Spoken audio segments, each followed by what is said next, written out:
जय माता दी, जय हो।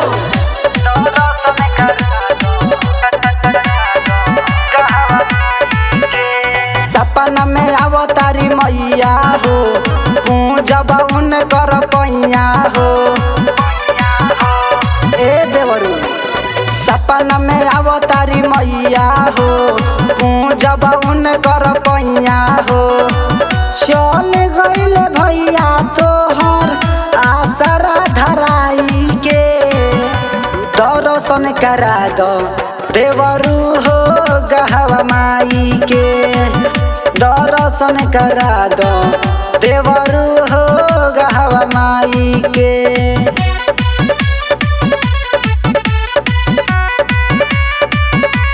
जय हो।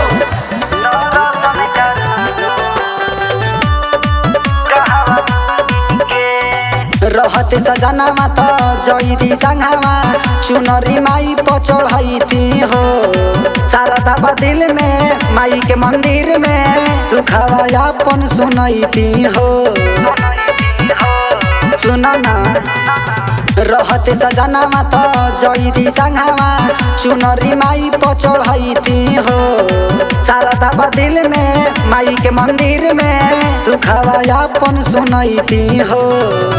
पढ़े साल से बानी है आसरा सजाई के, दर्शन करा दो देवरू हो गहवा माई के। दर्शन करा दो देवरू हो गहवा माई के।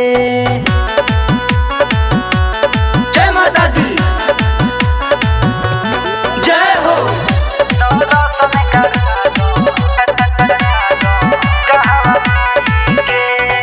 कलश नगो धर नमी पूजा कर, अवतारी देवी मैया हो।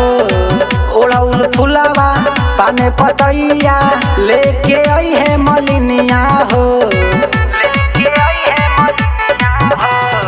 कलश नगो धर नमी पूजा कर, अवतारी देवी मैया हो। ओढ़ौल फुलवा पाने पतैया लेके आई है मलिनिया हो। भजन गवाई बेर के राजा के बोलाई के, दर्शन करा दो देवरू हो गहवा माई के। दर्शन करा दो देवरू हो गहवा माई के।